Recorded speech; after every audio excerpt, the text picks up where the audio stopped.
It is lecture 9 from chapter 27 to 29. آج اس میں ہم کور کریں گے chapter 27 to 29 of Fairway and Swan by Ernest Hemingway. تو لیٹ اسٹارٹ. سب سے پہلے ایونٹس دیکھتے ہیں. What are the main events in chapter 27? The next morning, Henry travels to the Benseza, a succession of the small mountains in which intense fighting has taken place.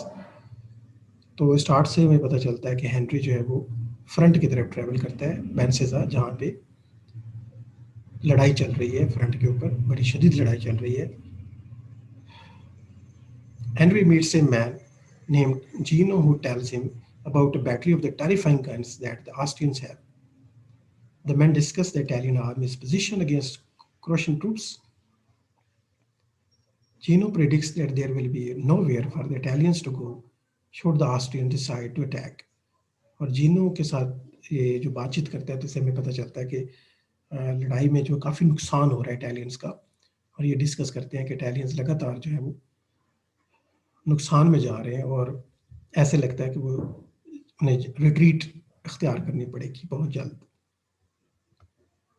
He claims that the summer's losses were not in vain, and Henry falls silent, thinking how words like sacred, glorious and sacrifice embraces him. اور Henry سوچتا ہے ان بڑی بڑی terms کے بارے میں، sacred, glorious اور sacrifice کے بارے میں، کہ کس طرح یہ امبریس کرتی ہیں، کس طرح اس کا استعمال کیا جاتا ہے وار کے دوران. He believes that concrete facts such as the names of the villages and the number of the streets have more meaning than such abstractions. اور ہینری سوچتا ہے کہ یہ جو ٹرمز ہیں، جو ایبسٹریکٹ آئیڈیاز ہیں، ان سے تو یہ جو ولیجز کے نام ہیں، یہ چھوٹی چھوٹی کنکریٹ ریالٹیز ہیں، یہ ایک ہینری کے نزدیک زیادہ امپورٹنٹ ہیں دین بڑے بڑے ایبسٹریکٹ کانسیپٹ جیسے سیکریٹ ہونا، گلوریس ہونا، سیکریفائس جیسے ٹرمز ہیں. چاہے وہ ٹرمز جتنی بھی بڑی ہوں، جتنی بھی گریٹ ہوں، لیکن وہ ایبسٹریکٹ ہیں، اور ایبسٹریکٹ چیزوں کی ہینری کے ہاں کوئی اہمیت نہیں ہے. That night the rain comes down hard and the enemy begins a bombardment. اور اس رات تیز بارش ہوتی ہے اور اس کے ساتھ ہی بامس کی بارش بھی تیز ہو جاتی ہے دشمن کی طرف سے. In the morning, the Italians learn that the attacking forces include Germans and they become very afraid. اور صبح پتہ چلتا ہے کہ بہت زیادہ بمبارڈمنٹ اور فورسفل جو اٹیک ہمیں کروشینس کی طرف سے اور آسٹین کی طرف سے دیکھنے کو مل رہا ہے. تو اٹیلینس کو پتہ چلتا ہے کہ مخالفین کی فوج میں جرمنی بھی آ چکا ہے، اور جرمن سے یہ لوگ بہت ڈرتے ہیں. یہ آلریڈی سمجھتے ہیں کہ جرمنس بڑے فیئرفل فائٹر ہیں اور بڑے روتھلیس کلرز ہیں، اور انہیں ڈر لگتا ہے جرمن کے لوگوں سے. So they have little contact with German in the war and would prefer to keep it that way. ان کا اب تک بہت کم جو ان کی لڑائی جرمنی کے ساتھ ڈائریکٹ ہوئی ہے، اور وہ چاہتے ہیں کہ یہ نہ ہی ہو، بہتر ہے. اور صبح جب انہیں پتہ چلتا ہے کہ جرمنز بھی ساتھ ہیلپ میں پہنچ چکے ہیں اس فرنٹ کے اوپر بھی، تو وہ بڑے خوفزدہ ہوتے ہیں اور اب ریٹریٹ یقینی ہے. The next night, word arrives that the Italian line has been broken. اور اگلی رات پتہ چلتا ہے کہ ان کی جو فرنٹ لائن ہے وہ بریک ہو گئی ہے، وہاں بہت سے لوگوں کی ڈیتھ ہو گئی ہے، اور یہ کہ ان کی جو فرنٹ ڈیفینس ہے وہ ختم ہو گیا ہے. The forces begin large scale retreat. The troops slowly moves out. اور اب فیصلہ کیا جاتا ہے کہ واپس چلا جائے، پیچھے کی طرف ہٹا جائے، ایک بڑی ریٹریٹ اختیار کی جائے، یہ جگہ ساری خالی کر دی جائے، نہیں تو اور نقصان ہوگا. As they come to the town of the Gorizia, یہ وہی گوریزیا ٹاؤن ہے جہاں پہ ناول کا سٹارٹ ہوا تھا، جہاں پہ یہ بڑے جو ہے نا ہمیں ملاقات ہوئی تھی ہینری کے ساتھ، اور ہینری جو ہے وہ کیتھرین سے ملتے تھے اسی جگہ پہ ہی. Henry sees women from the soldiers' whorehouse being loaded into a truck. Bonillo, one of the drivers under Henry's command, offers to go with the women. At the villa, Henry discovers that Rinaldi has taken off for the hospital. Everyone else has evacuated too. اور یہاں پہ پتہ چلتا ہے کہ رینالڈی اور other لوگ جو ہیں وہ سارے جو ہاسپٹل ہیں وہ خالی ہو چکے ہیں، اور یہاں پہ لوگ ریٹریٹ کر کے پیچھے جا چکے ہیں. بلکہ ہینری کے لیے میسج بھی ہوتا ہے کہ جو کچھ سامان رہ گیا وہ بھی لوڈ کر کے وہ لے آئے. Bonello and the other two drivers, Piani and Aymo, rest and eat before resuming their retreat.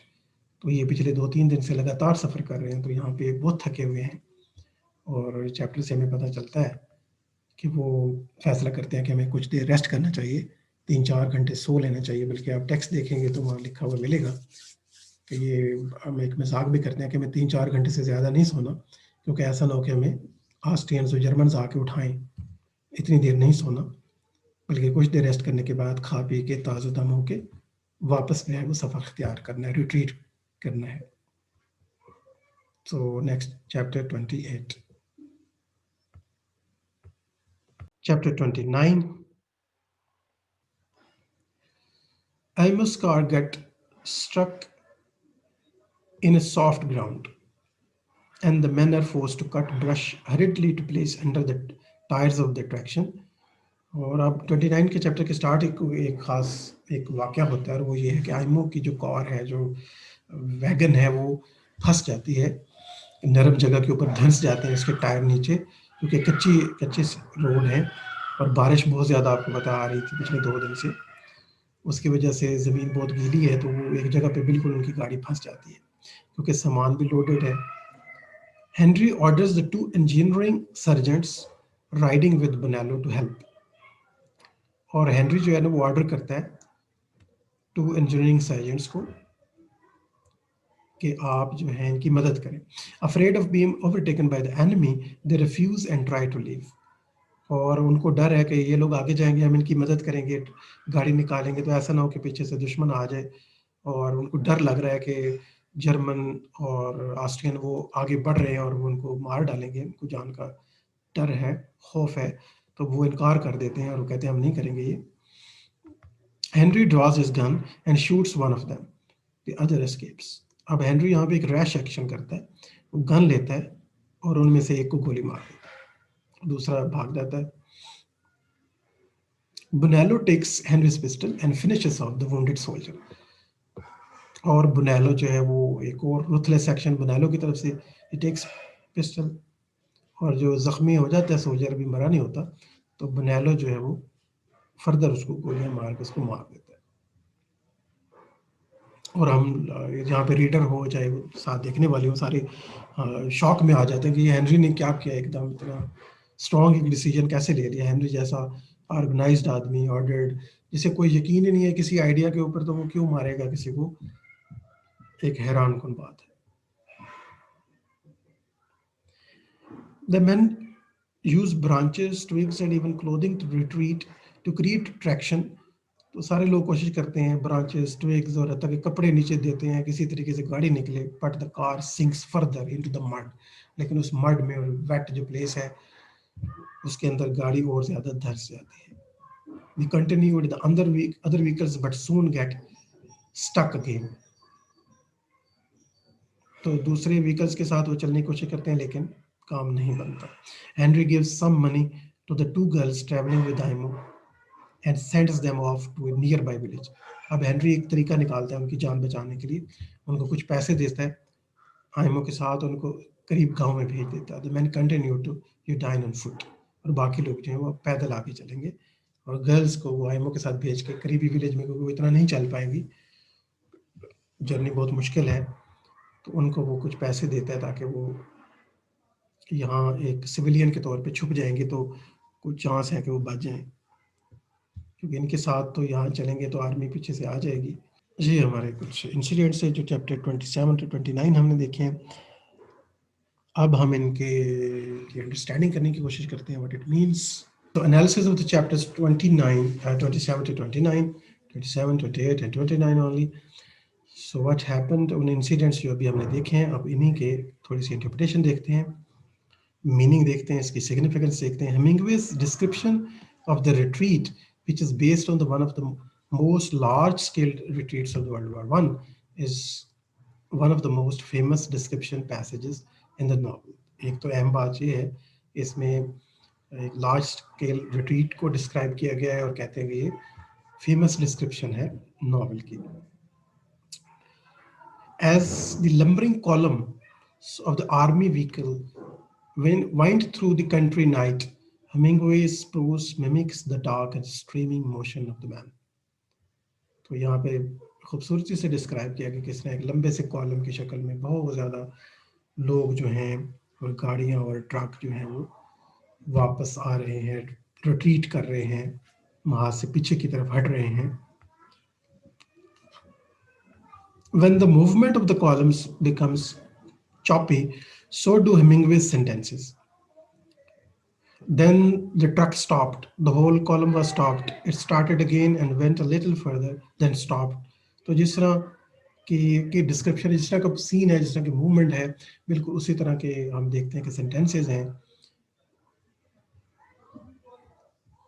These three chapters are most noteworthy for their powerful, uncompromising, and unromantic evocation of the war.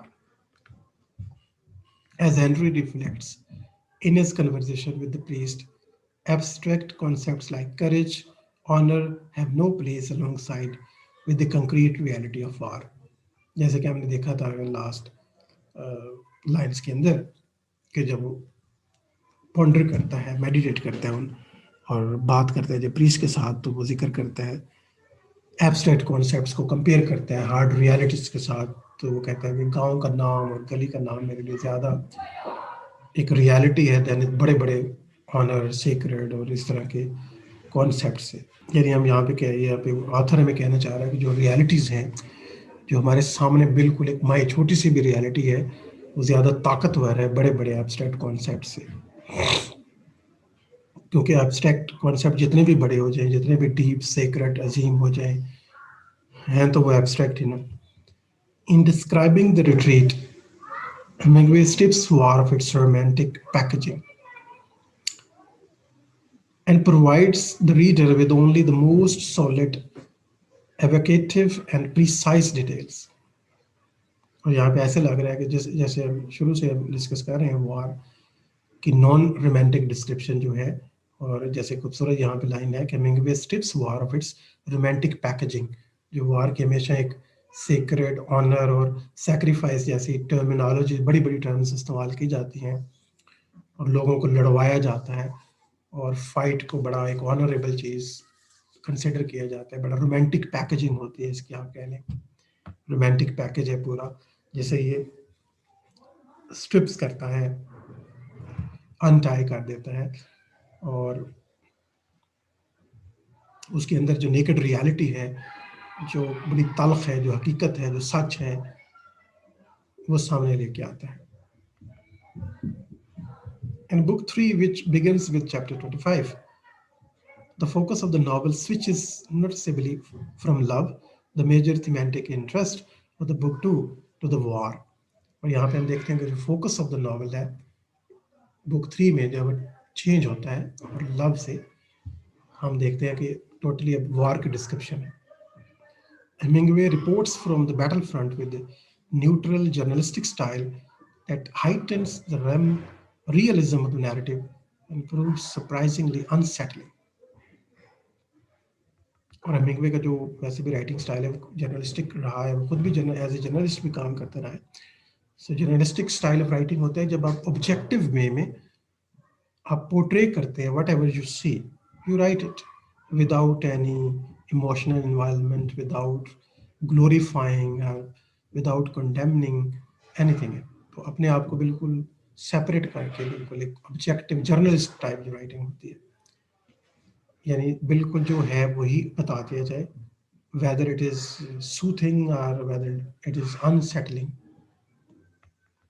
When Henry shoots at the two engineering officers for refusing to help free the car from the mud, یہ سب سے shocking incident تھا ان تینوں chapters کا, بلکہ پورے novel کا, کہ جب ہینری جو ہے وہ گولی چلا دیتا ہے انجینئرنگ آفیسرز کے اوپر, سارجنٹ کے اوپر, اور ایک کو تو مار ہی ڈالتا ہے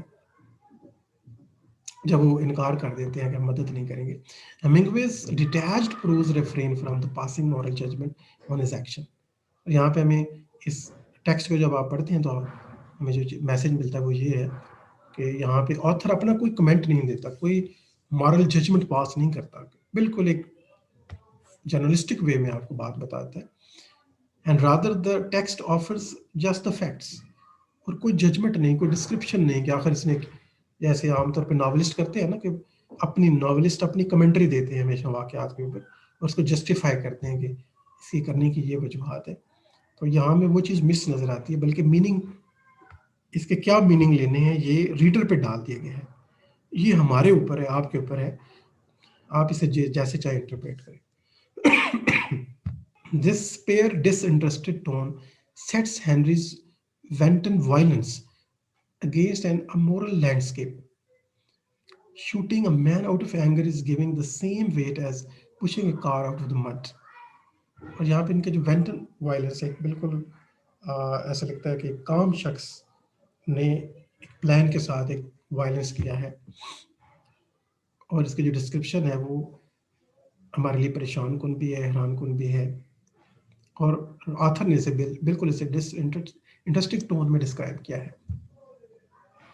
Refusing to give the reader a reliable moral ground from which he or she may view and judge the scene. تو کیسے ہم، کیونکہ ہمیں کوئی مورل گراؤنڈ نہیں دیا گیا کہ اس کو جسٹیفائی کر سکیں ہم اس ایکشن کو. Hemingway challenges the reader to deal with the scene on his or her own terms.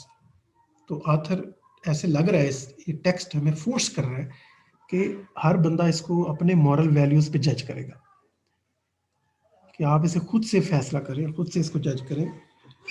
Certainly the support that Henry receives from his fellow soldiers suggests that his actions are not abnormal and that there is larger pervasive irrationality at work. تو اس کی ایک interpretation as a reader اگر ہم جائیں تو وہ یہ ہو سکتی ہے کہ انڈیویجول کے جو ایکشن ہوتے ہیں سم ٹائم وہ لارجر جو سسٹم ہوتا ہے اس کو ریفلیکٹ کرتے ہیں. جیسے کبھی کبھی ہم دیکھتے ہیں کہ ہماری جیسی کنٹریز، جو پاکستان جیسی کنٹریز ہیں، یہاں پہ چونکہ ڈیموکریسی نہیں ہے، نان ڈیموکریٹک ایک ڈکٹیٹرشپ ہمیشہ سے رہی ہے، اور ایک کہہ لیں کہ ایک ٹیررزم اور ایک فنڈامنٹلزم ہمیں ہر جگہ نظر آتا ہے، ایکسٹریمزم اور وائلنس ہمیں. تو وہی ایکسٹریمزم، وہی وائلنس، وہی ٹیررزم لارج اسکیل پہ جو ہم ایکسپیرینس کرتے ہیں ڈے ٹو ڈے، وہ ہماری ڈے ٹو ڈے لائف پہ بھی اثر ڈالتے ہیں، اور ہم انہیں مائنیوٹ لیول پہ بھی، مائنر لیول پہ بھی ہمیں لوگ کرتے نظر آتے ہیں، وہی چیز کو ریپیٹ کرتے نظر آتے ہیں، کیونکہ انہوں نے لارج اسکیل جو ایک گراؤنڈ ہے اس کے اوپر وہی ایکسپیرینس جو وہی کیا ہمیشہ. یہاں پہ ہینری جیسے سوبر، ایک کنٹرولڈ پرسن، ایک تھنکنگ پرسن، اور اوپر سے ڈیٹیچڈ بھی ہے، تو ایسے بندے سے ہم اتنا سڈن ایک وائلنٹ ایکٹ ایکسپیکٹ نہیں کر پاتے. لیکن اس کی ایک ریشنل انٹرپریٹیشن یہ ہو سکتی ہے کہ ایک لارج اسکیل جو پرویسو ارریشنلٹی ایٹ ورک ہے، وار کیا ہے؟ Irrational act of human being ہے.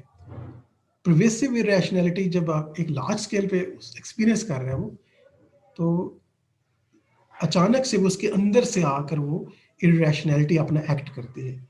Instead, the lack of the well-defined sense of the right and the wrong in the narrative perspective mirrors the situation in which Henry finds himself.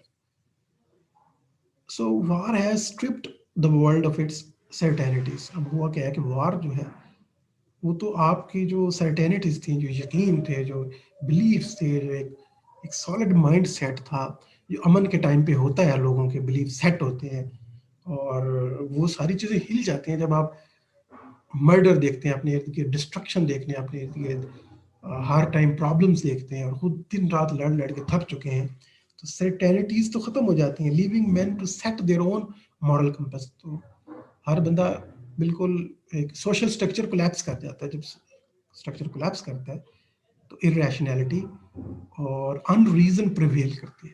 اب ارریشنلٹی اور ان reason جب prevail کرتی ہے تو وہ کسی بھی انڈیویجول کے ایکٹ میں بھی آ سکتی ہے. Samuel and Gino fight for their homeland because they believe in ideas such as sacred ground and sacrifice, while others, Henry, attach no other grandeur or the meaning to their behavior on the battleground.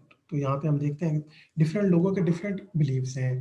Priest اور طرح سے سوچتا ہے، ریڈالٹی اور طرح سے، Henry اور طرح سے، جینو کو یقین ہے کہ وہ اپنی ہوم لینڈ کے لیے فائٹ کر رہا ہے اور سیکریفائس کرے گا اس زمین کے لیے، اس کے لیے لڑے گا. اور ہینری جو ہے وہ کسی بات کے ساتھ اس کے کوئی امپورٹنس نہیں ہے، کوئی میننگ وہ ڈریو نہیں کرتا.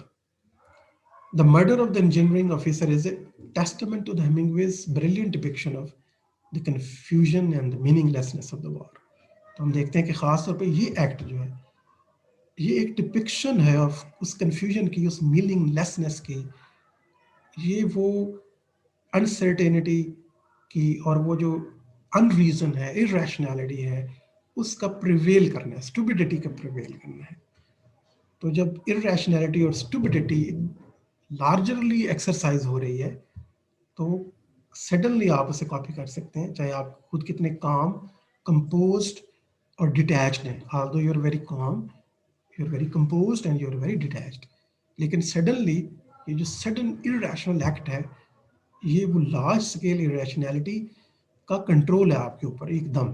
دس act seemingly comes out of nowhere, ایک دم سے کوئی ہمیں نہیں پتہ چلتا، کہ ہم ایکسپیکٹ بھی نہیں کر سکتے ہینری سے. The reader doesn't expect the normally self-possessed Henry to display such aggression, nor does her such behavior seem particularly justified. تو اور طرح سے تو ہم اس کو جسٹیفائی نہیں کر سکتے کہ ہم کہیں کہ ہینری کا آرڈر نہیں مانا تو آرڈر نہ ماننا کے لیے یہ سزا نہیں ہے. جو رول ہے وہ یہ نہیں ہے، یہ کیپٹل پنشمنٹ تو آپ نہیں دے سکتے نا، کہ ایک آپ کے جونیئر نے آپ کو آرڈر نہیں مانا تو آپ اسے گولی مار دیں گے، اس طرح تو نہیں ہوتا. تو یہ سزا ہے ہی نہیں، اس کے لیے بنتی نہیں ہے. تو اتنا بڑا action, capital punishment capital crime پہ دی جا سکتی ہے نا. ایک چھوٹے موٹے کرائم پہ آرڈر سے انکار جو کرنا ہے اس کی سزا اسی لیول کی ہونی چاہیے تھی نا صرف. So Bonello's ruthless point blank extermination of the man's life is equally senseless. اور بنیلو جو پھر پسٹل لے کے جو تھوڑی سی جان ہوتی ہے وہ بھی نکال لیتا ہے، ایکولی ہم اس کو بھی، وہ بھی ایک سینس لیس ایکشن. تو سینس لیسنس یہاں پہ ٹیکسٹ ہمیں ریئلائز کروانا چاہ رہا ہے کہ جب وار آئے گی تو پھر آپ کے جو مورل فیبرک ہے، جو ریزن ہے، وہ آپ کے ہاتھ سے نکل جائے گا اور ارریشنالٹی پریویل کر جائے گی، اور آپ کو وہ کہیں بھی آپ ایکسپیکٹ کر سکتے ہیں وہ ارریشنالٹی پھر ہوگی. That the engineer is guilty of no capital crime and thus merits no punishment so grave as death emphasizes that. Oftentimes one cannot account for man's behavior in war. So oftentimes one cannot account for man's behavior in war. تو وار ہے ہی ایسی چیز جو structure کو، چاہے وہ ذہن کا ہو، چاہے معاشرے کا ہو، چاہے اخلاقیات کا ہو، چاہے سزا جزا کا جو تصور ہے انسانوں کے یہاں، یہ ساری چیزیں جب انسان وار میں جاتا ہے تو وار اتنی ہاربل چیز ہے کیونکہ وہ ایک لارج اسکیل اسٹوپڈیٹی ہے، لارج اسکیل ارریشنالٹی ہے، پھر وہ آپ کے انڈیویجول ایکٹس میں بھی پریویل کر سکتی ہے. سو یہ that is the and of the lecture. آج اسائنمنٹ 5 نوٹ کر لیں. اسائنمنٹ 5 ہے بچوں آپ کی، جو آپ نے نیکسٹ لکھنی ہے. Discuss the Hemingway's depiction of the confusion and the meaninglessness of the war from your read chapters of Farewell to Arms. جو آپ نے ابھی آج پڑھے ہیں انہی کے سامنے رکھتے ہوئے جتنا آپ نے پڑھ رکھا ہے، پیچھے والا آپ سارا لے سکتے ہیں ایویڈنس، آگے نہیں جانا. تو کس طرح سے ہیمنگوے نے ڈپکٹ کی ہے کنفیوژن، یا اب اسے بہتر تھا ہم اس کے لیے ورڈ رکھتے ارریشنالٹی، ان ریزن. نہیں، اس کو میں چینج کر رہا ہوں، ڈیورنگ دا وار کر رہا ہوں. Discuss Hemingway's depiction of irrationality / unreason, ٹھیک ہے، during the war. Well okay, یہ تھوڑا سا میں نے اسے ماڈیفائی کیا، تو اب اس ماڈیفائڈ وے میں آپ اس کو نوٹ کریں. ٹھیک ہے. Discuss the Hemingway's depiction how the irrationality اور unreason prevails during the war from your read chapters of a farewell to arms. تو یہ میں نے اس کو تھوڑا ماڈیفائی کیا ہے، اب اکارڈنگلی اس کو نوٹ کر لیں.